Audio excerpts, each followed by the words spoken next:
Today we're doing a deep dive on symbolism, biblical symbolism. We're going from like giant trees to tiny plants you find growing out of a wall. Yeah, the range is pretty amazing. Right. And we've got from cedar to hyssop, wisdom in every leaf as our guide, plus some really cool slides from Tony Mubarak, who's with Twins Tours. Oh, he's great. So it's more than just like this plant means this plant means that, like a simple comparison. We're going deeper into the symbolism, what these plants can teach us. Like think about the cedar of Lebanon. Right, the famous cedar. Yeah. Like that majestic tree, Yeah. Huge, the kind that used to build the first temple, so strong, so resilient. But here's the thing, these cedars, they don't actually do so well in Israel itself. Yeah, it's funny how that works, right? They need like really specific conditions, high altitude, lots of rain, rich soil, not exactly what you find everywhere in Israel. Yeah, so even the mighty cedar has its weaknesses, huh? Makes you think about the deeper meaning behind it, as a symbol. It definitely adds a whole new layer. Like, it's not just about straightforward strength. So it's more nuanced. Way more. It's like, on the one hand, you've got righteousness, resilience. Like, think about Psalm 92, right? It compares the cedar to how the righteous should flourish. But then you've also got Isaiah 2. Oh, right. Where it's like a warning against pride, getting arrogant. So it's a double-edged sword kind of thing. Exactly. And there's this great analogy in the Midrash Tehillim. It compares the cedar's deep roots to King David and the people of Israel, how they went through so much but stayed strong. Like, no matter the storm, those roots hold on. That's powerful. So like the cedar, even when we face tough times, we've got that inner strength to weather it out. Right, and the reminder not to let success, make you think you're better than everyone. Stay grounded. Such a good message. Okay, so we've gone from the giant cedar. Now, what about the hyssop? This little plant, it likes to grow in the cracks of walls, like not exactly shouting powerful, right? Right. Appearances can be deceiving. The hyssop, it's incredibly resilient. Think about its life cycle. It's fascinating.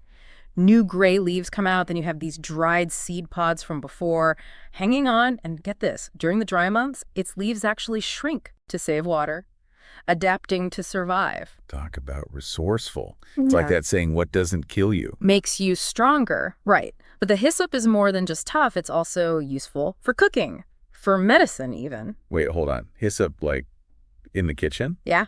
The main ingredient in za'atar, that spice blend? Oh, wow. Za'atar, I love that stuff. Never knew that. But what about hyssop by itself? What's it taste like? So it's kind of earthy, a little bitter, sort of like oregano, but a stronger smell. Some people say you can almost taste the medicinal qualities. Huh. So tasty, A&D.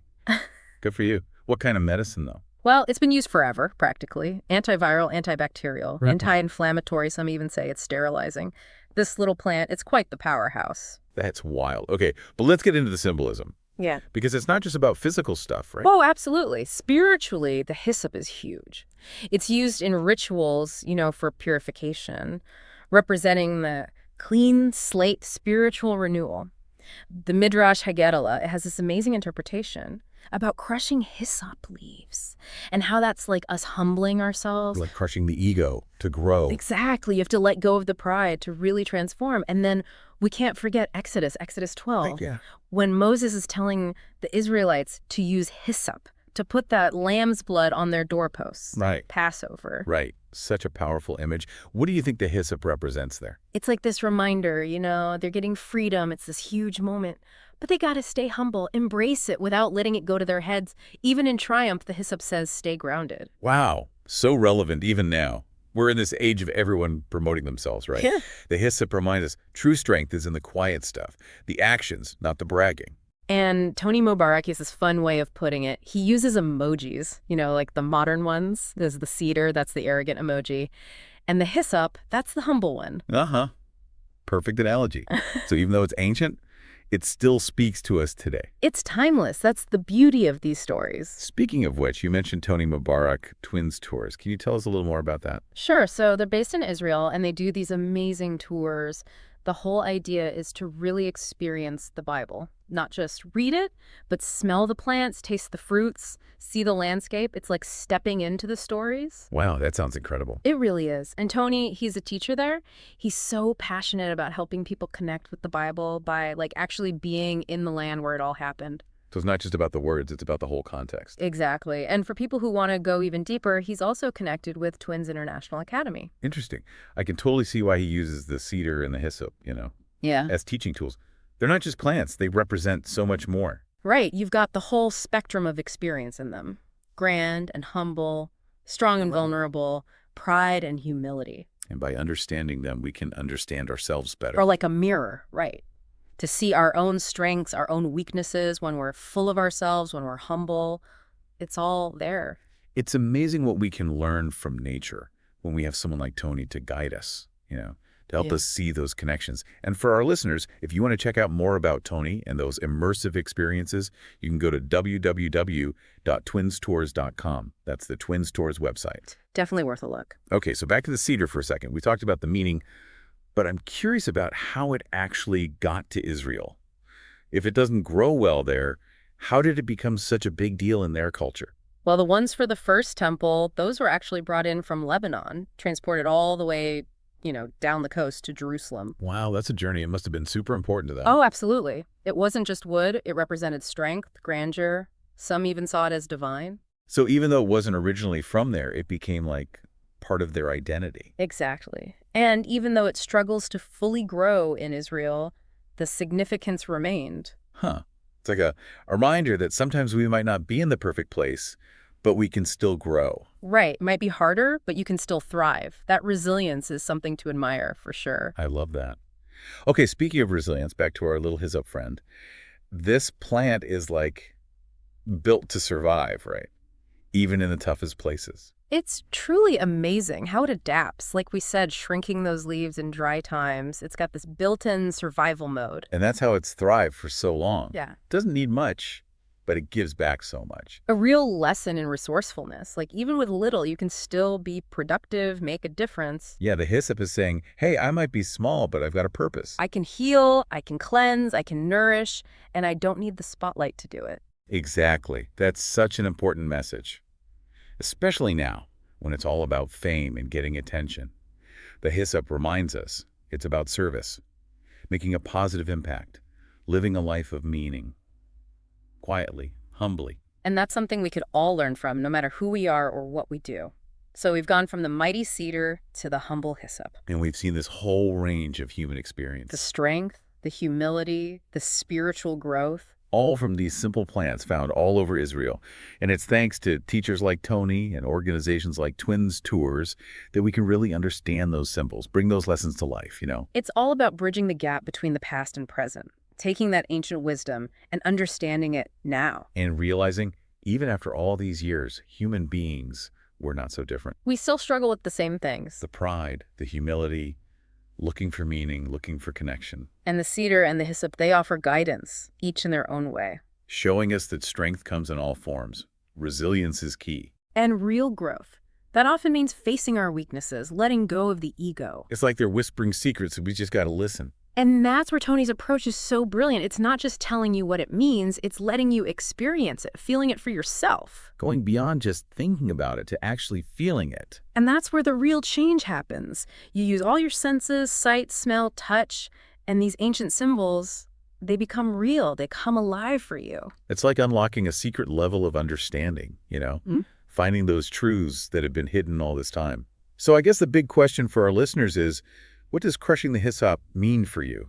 Where do you need to be more humble to really grow? That's a good question to think about. And remember what Tony says, don't just take our word for it. No. Go experience it. Go to Israel, see those cedars, those hyssops, discover that wisdom for yourself. And if you can't make the trip right now, check out Twins Tours online, www.twinstours.com. They have a ton of great resources. Keep exploring, keep those questions coming, and keep seeking wisdom in every leaf. They really do connect us, don't they? The past and present, I mean. It just struck me. We've been talking about these plants as, like, symbols, but they were real. People use them every day. Oh, for sure. And Tony, he's big on that, getting people to move past the idea and actually experience it. Think about it, that cedar smell when they were building the first temple, filling the air, or actually holding hyssop branches during those rituals. It makes it so much more real, doesn't it? Yeah. Not just stories in a book. Totally. Engaging all the senses, that's how you really connect. And speaking of connections, you mentioned Twins International Academy. What's that all about? So it's this educational place. They have all sorts of courses, Bible studies, history, archaeology, even botany. Wow, so if you're into the Bible, that's the place to be. Pretty much. And they don't just like sit in classrooms. They get out there, hands-on stuff, field trips. Oh, that's cool. Yeah, they take you to the actual places mentioned in the Bible. You can touch the plants, smell the spices, total immersion. Like a time machine. Right. And Tony teaches there too. His enthusiasm is infectious, honestly. I can see why people love his classes. Okay, let's get specific for a minute. What are some other examples of cedar and hyssop in the Bible? We talked about the cedar for the temple, but what else? Oh, there are tons. Like in Ezekiel, cedar represents the king of Assyria. Oh, right. He's described as this massive tree full of pride, but of course he gets cut down in the end because of his ego. Another reminder about humility. Absolutely. Even the most powerful can fall. And then in Song of Solomon, the cedar is about beauty, strength, fragrance. It's seen as really desirable. So it's not all good or bad, it's complex. Exactly. And that's what makes it so interesting to study, those layers of meaning. How about hyssop? What about beyond Passover? Well, in Leviticus, it's used for purification, but for those who've touched the dead. Oh, wow. So like not just spiritual cleansing, but physical too. Right. And in Psalms, you have King David saying, "Purge me with hyssop, and I shall be clean. Wash me, and I shall be whiter than snow." That's a powerful image, asking for forgiveness for a fresh start. It is. And it shows, even though hyssop is small, it's got this huge power to cleanse. It's amazing, right? Both the cedar and the hyssop, so different, but they both represent these deep spiritual things. It shows how connected nature and spirituality really are. Like looking at these plants can give you a glimpse into something bigger. And with Tony's approach, experiencing them firsthand, that's how you really tap into it. Not just learning about it, but feeling it. Exactly. You go beyond the mind into experience, intuition. Okay, before we move on, I gotta ask. Right. What's it actually like, one of those tours with twins tours? Like, if someone signs up, what should they expect? Well, they have different options focused on different things. Some are about specific areas like Galilee or Jerusalem. Others are about events like the Exodus or the life of Jesus. So something for everyone. Totally. But they all involve interacting with nature. You might hike through cedar forests, pick hyssop to make tea, even plant new trees. That sounds amazing. Yeah. Really connecting with the land and all those stories that happen there. It really is. And Tony often leads them himself, sharing all his knowledge, his passion. He's great at weaving everything together, the history, the plants, archaeology, spirituality. It's all connected. Like a supercharged Bible study, but in real life. Exactly. Bringing it all to life in a way that really changes you. It makes me wonder, what if we did that with other parts of our lives, that sensory exploration? 100%. Like we spend so much time in our heads thinking, analyzing. But what if we were more like Tony and really used our senses? It could be amazing, right? To really connect with our world, understand it better, maybe even come up with new ideas just by experiencing things differently. Yeah, opening up a whole new way of seeing things. And who knows what we might discover along the way. Definitely something to think about. So, as we keep talking about cedar and hyssop, I want our listeners to try that. How can you use your senses more? It could be simple, take a walk, but really notice what you see, hear, smell, the textures around you. Or try new spices when you cook, see how those flavors make you feel. There are so many ways. It's about being present, open to what's around you. Okay, back to the cedar for a sec. What about the actual tree itself? Is there something special about it, botanically speaking? Well, cedar wood is super durable. It doesn't rot easily. That's why it's such a good building material. Makes sense. It had to last a long time. Right. And it has that amazing smell, so calming, grounding. I love cedar. It's so warm and inviting. It is. People have used it for ages in aromatherapy, medicine. It's supposed to help you relax, sleep better, all that. So even today, it's like a little piece of the ancient world, right? Exactly. That strength, that resilience, the fragrance, it still inspires us. What about hyssop? Any cool botanical facts about it? Besides the medicinal stuff we talked about, it's really good at attracting pollinators. Seriously? We're such a tiny plant? I know, right? But those little flowers, bees, and butterflies love them. So even though we might not notice it, it's doing important work. Absolutely. It's like a reminder that everything has a purpose, no matter how small it seems. And that even the humblest things can be beautiful, powerful. It's all about how you look at it. Okay, as we wrap up this part, I want to go back to that sensory thing. Any tips for our listeners on how to actually do that?